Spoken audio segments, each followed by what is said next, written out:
Keep that motherfucker on me. Nah, just kidding. I'm not here for that. I'm here for my brother Mack Scott. I'm finished this real quick. I'll look, yeah. Some of this? Hey, yo, you got no. So look, demo tape. I'm honored to sit down with my brother Mack Scott, a nigga that in the office may have put in more hours than I have, honestly and truly. I'm a warrior, yo. I came in here one day around like 7 a.m. The nigga was cooking. He was cooking eggs on a hot plate. I said, what the fuck? But we digress past that, yo. Matt. What's up, Brody? I got a question for you. First interview question, just straight. You said throw the fastballs at you, right? Yeah, I'll do it. So would you rather have a hit single song in a summer type joint, or have Jordan Woods respond to one of your DMs? Yeah, early. Got him sweating. Ladies and gentlemen, that's how you do it. I ain't gonna lie, yo. I think I take the DM, yo. I ain't gonna lie, yo. When you edit this, put the 50 meme on this one part, yo. You know which one. I don't even gotta say it, yo. You know which one. I respect it. You know which one. I respect you. You asked that a lot quicker than I thought you would. It ain't take my, cause I'm thinking about leveraging my responsibility. I bagged Jordan Woods. I'm gonna have like 10 songs this summer. So I was gonna take his one story post and I'm lit. I like that a lot. And I got the battle rap event popping off later today. Yes, sir. I know my brother Todd, shout out to Todd, he here in the building. I know he watched battle rap and he gets a lot of kind of like technique from it. Like if you listen to a battle rap and then listen to the podcast, you can kind of see some of that nuance in it. So do you take anything out of battle raps when you're watching it as far as your craft? Yeah. I study a lot of surf, and not even from the sense of how surf raps, but the way he carries himself and the charisma on stage. Okay. Like I try to do that with everything that I do. You feel me? I study a lot of surf charisma. Like, you know what I'm saying, the energy. This my shit. Like that's how I feel in every room I walk in, for real. And it's crazy because like I see that charisma, but you just manifest it differently. You feel me? Like you always the cool, laid back nigga. Unless you're yelling about Ghostface versus Raekwon, you usually cool, laid back nigga. So for niggas you, bring the energy out when it comes to the rap debate, y'all, with all that. Exactly. You like surf today? You like your chances? Yeah, for sure. Like that. Love For sure. it. Surf when this he go to me. Hey, I know some niggas that will say he already is. I'm not too well versed on that. That's a conversation for another video. Yeah, for sure. But look, you an interesting cat, yo. Because I know Saturday you watching the battle rap, and Sunday you gonna be moving with the Brunch God, right? For sure. Let's talk a little bit about that. How that came about. So my brother Chad is a genius. Shout out to Chad. Yeah, shout out to Chad. No bullshit. For all our lives, it's been food. Oh, y'all known each other for a minute. Our moms was pregnant together. You feel me? Like his birthday is 20 days after mine, type shit. Like that's like my brother since the womb, type shit. And since we was kids, it was always cooking. His pops is the fucking goat on the grill. Like before the sandals was the sandals, like my man was out there barefoot getting it the fuck in.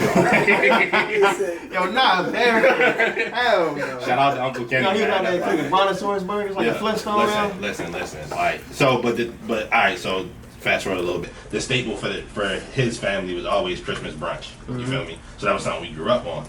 So naturally, you know, and that's his pops. He picked up some things in the kitchen. The idea of Brunch God came about. He sold me on it almost instantly, and then we just been growing since. That's what's up. What do your duties look like for the brand? Because I see you out here rapping that, huh? You got the jersey with the 93 on it. Yeah, you know, I hang my shit in the Hall of Fame. I'm a guest experience type person. I'm not a cook. You feel me? I'm an interactor. I want to make sure people is good. I want to make sure the customer service is of quality. You know what I'm saying? I'm a Chick-fil-A ass nigga when it comes to the customer service. I try to go above and beyond and make sure people is taken care of. But yeah, I try to do a little bit of everything. I think everybody does a little bit of everything. There's definitely standouts in respective areas though. So I would probably say where I stand out the most is with guest experience. Okay. We got brunch, we got rap battles, and we got the reason why we here. The Free Mack. Yes, sir. The project coming out 7?2020. Shout out to Veggies on the cover. It's the 31st. I can't. It's the 31st. I was trolling. I wanted to make sure I bought myself time for the rollout. I'm gonna come clean. Hey man, it's the 31st. I ain't gonna hold you. A lot of nasty rollouts going on, but that's a conversation for another day. Man, look. Let me ask you this though: how was this different? Is this like a departure from your sound, or is this the same sound we come to expect from you from your previous projects? It's a little bit of both. So, I started quarantine recording like a motherfucker. I I did Saturday Night Sermons too. The first joint I dropped in March, like right when we was in the crib, I did that in a day. Like I had bought some beats from Thelonious, who's one of my favorite producers. I was mad excited to do that. Knock that joint out in a day, write and record. Dang, that's impressive. Yeah. So then I started working on this directly after. I actually finished 2 versions of this. Like the version that's coming out is not the original Free Mack. It's a Does couple. that happen often with projects? Yeah, for sure. I've never went through, with the exception of probably Saturday Night Sermons, I've never gone through one version of a project before I put it out. I think that's what takes me so long to push it out, because like, I don't want to call myself a perfectionist. I think I've shaken that some over time, but like, I want to make sure that whatever I put out is the best version of myself in its current state. So Free Mack is a part of that natural evolution, you feel me? Like, I know where I gotta grow. Like, I'm completely cognizant of I'm not at my final form yet, you know what I'm saying? I can keep getting better. So what this is a step in that next direction of where I feel like my next level is. You gonna get some rap shit that you expect from me. You gonna get some groovy shit that you expect from me. You gonna get a little bit of player shit mixed in. But I tried to do some different things with this, and I think people will be able to tell for sure. Okay. Is there any features on it that we should know about? Just verse. Okay. Yeah, verse. I'm happy you mentioned verse. What's going on with NWO, bro? NWO is special, yo. There's a bunch of hard-headed niggas, yo. Oh, Me, myself included, though. And Paul Heyman. Taji. I'll catch you later. Yeah, I like that. For sure. But NWO is special because all of us have our own creative process. Let's say who's in NWO real quick. It may be somebody's first time and may not be familiar. So NWO is a trio that consists of myself, Swayze, Collins, and Verse. 3 very, very talented motherfuckers. Yeah, 3, like, funny shit. Like, I was rapping with Verse when Verse was like 12. like it's an old ass, it's probably not on there no more, but it's probably like an old ass YouTube cipher with me and Verse.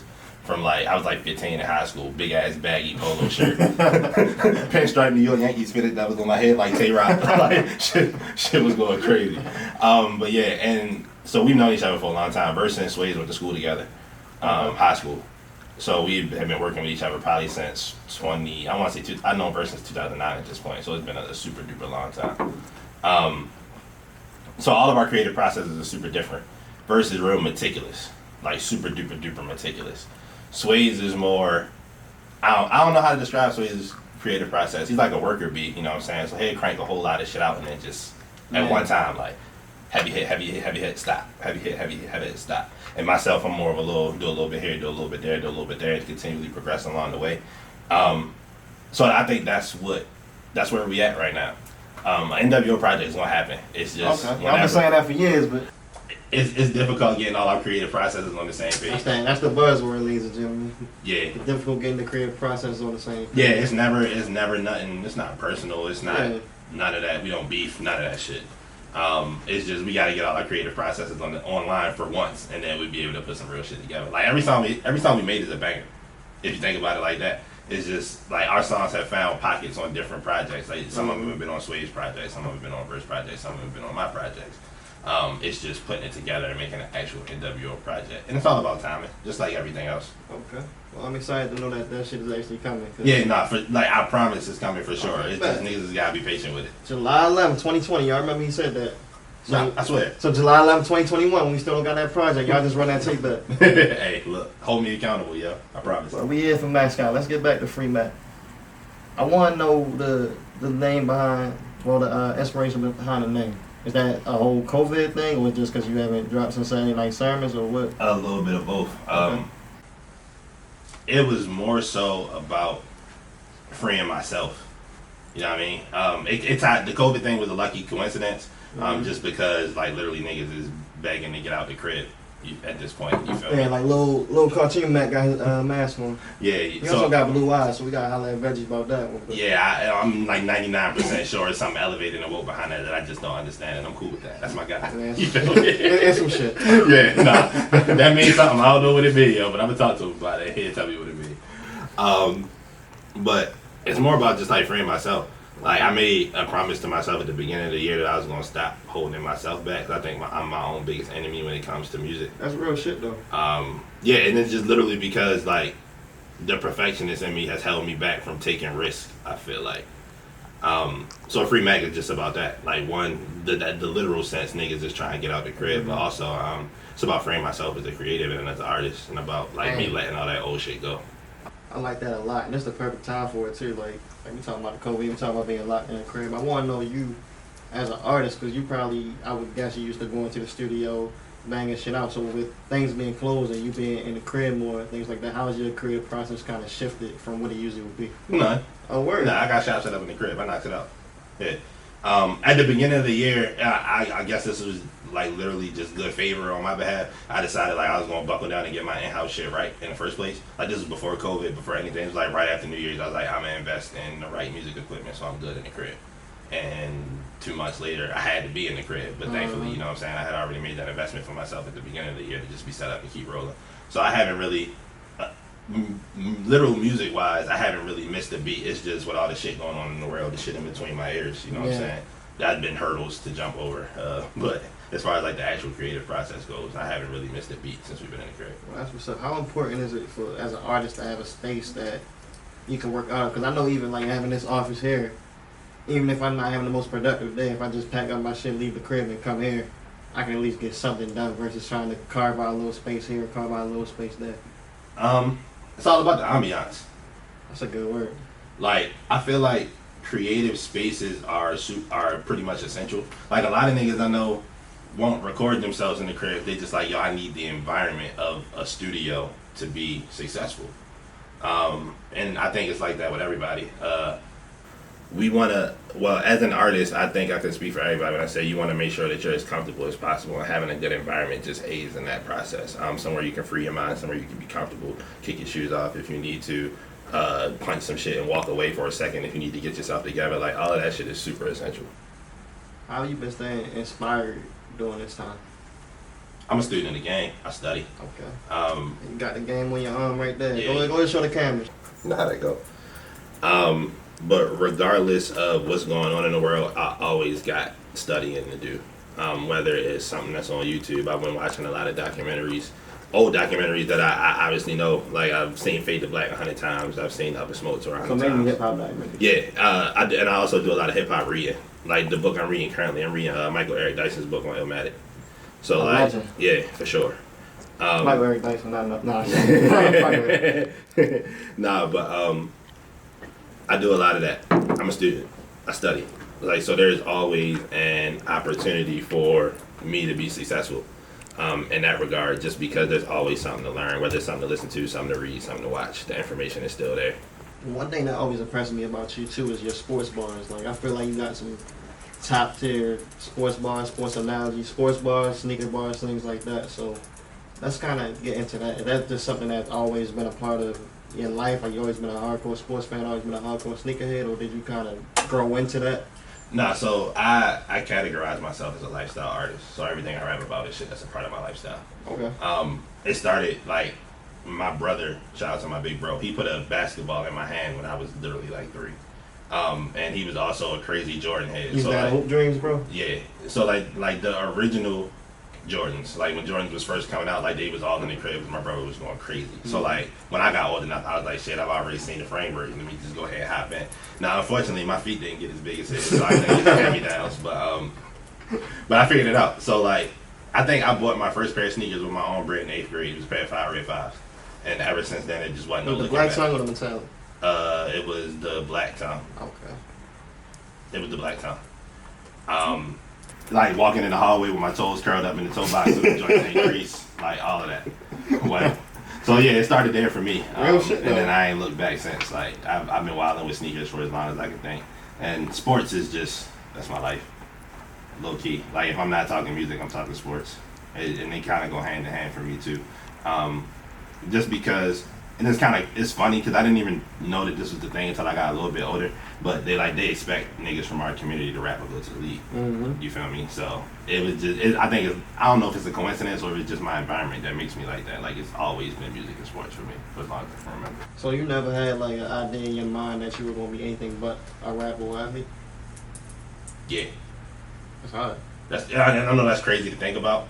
And I wouldn't even necessarily say rapper, but like musician in some sort. And as far as like, you know what I'm saying, you gotta make ends meet. So I've always been a person that follows open doors. So as far as like my professional career outside of music or whatever, like I just been following open doors to get me around. Yeah, because you know what I'm saying, it take cash to fund the dream. So why not? Oh yeah, most definitely. How you balance that too? Because I know that's also a struggle. I know it's something even I deal with. Like I got my life over here, then I got my creative side over here. So how do you kind of find that balance to do the shit as well as you do it? That I ain't gonna lie, that's probably the most difficult. That I ain't gonna lie, that's probably the most difficult part about being a creative, because it's frustrating. Like I gotta put in my 9 to 5, you know, because I gotta live. You know what I'm saying? I got rent to pay. I gotta put food on the table. I gotta get fly. Like you know what I'm saying? I ain't doing that off rap right now, so I gotta make sure I do that. And that's probably the most difficult part about being a creative. But it takes like you gotta be intentional about that shit. Like that's one thing I realized. Like you can't half-ass.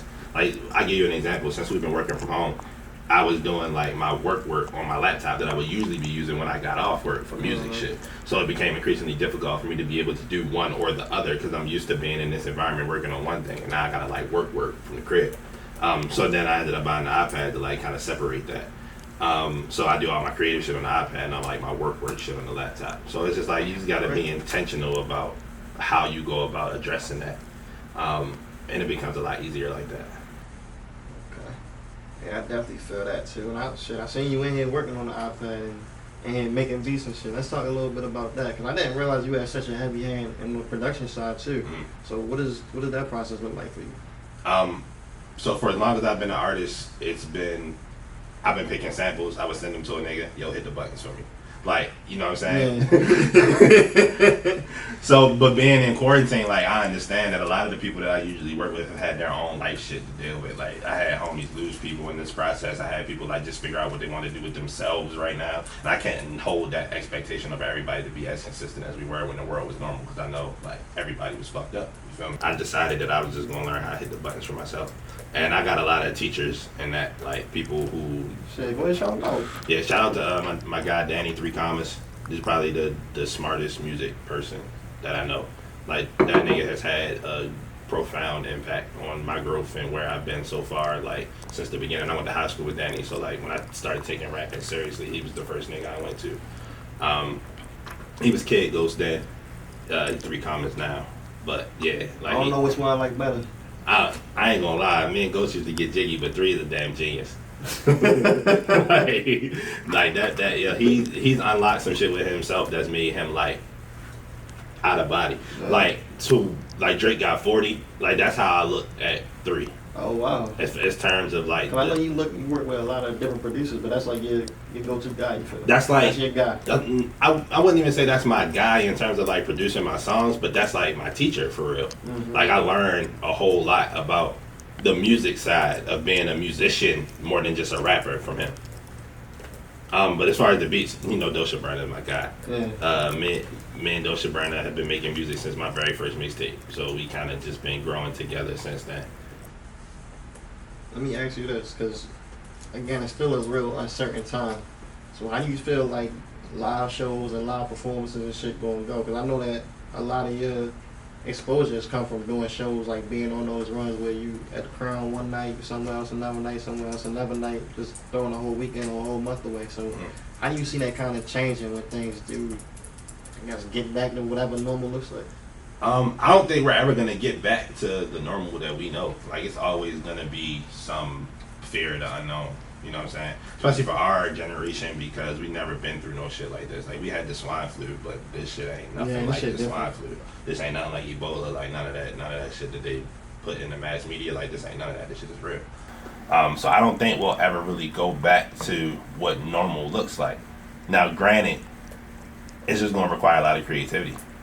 Like live shows can happen. It's just people gonna be in the crib on their computers or looking at it on their phones than they would standing in front of you in person. Yeah. And that's cool to me. I think that being able to market myself right now has brought out a whole lot of creativity in me that I never even knew I had, just because like everything else was convenient. Like I know I could pull up on the Crown every other week and get on the stage if I wanted to. You think you kind of got stuck in a pattern like a blazer? Mm-hmm. For sure. And it's crazy because you wouldn't think that if I'm out here doing a show every week, you would still look at it as like I'm growing, I'm getting reps in. But if you're doing the same show or the same crowd or the same venue, you feel me, then You get complacent. you still in that loop that we try to break out of regardless. For sure. So yeah, being in the crib, it just brought out like a whole different types of creativity in terms of how I would like to market myself, and it just gave me time to do the actual research on how to market myself. Like I went to college for business, so I got a business degree. Oh, okay. So I had to start looking at myself as the product and figuring out how do I do the product. And then I got a marketing genius in the crib with me, like the nigga Chad has done wonders with Brunch God. So any ideas I have, I can bounce them off him in the receiver. Or, you know what I'm saying, I get all of that from him. So it just worked out like that, where I was able to kind of get into the marketing side of things. It sounds like you got the right shit in place, bro. I'm really excited to see it. What kind of things can we expect next for you as far as your rollout and things like that between now and the 30th, 31st? 31st. 31st. Between now and 31st, what can we expect to see? I'm actually working on getting my YouTube channel right. I guess that's a part of the rollout. That's the game, man. Yeah, that's just the game, yo. You got to give people the video content. But you can literally search Mack Scott on everything, and you'll get me. And shop the Brunch Gods every Sunday, 6615 Harper Road. Appreciate you, brother. I missed your hand completely. Bad. Fuck it. That's why we human. Gang shit.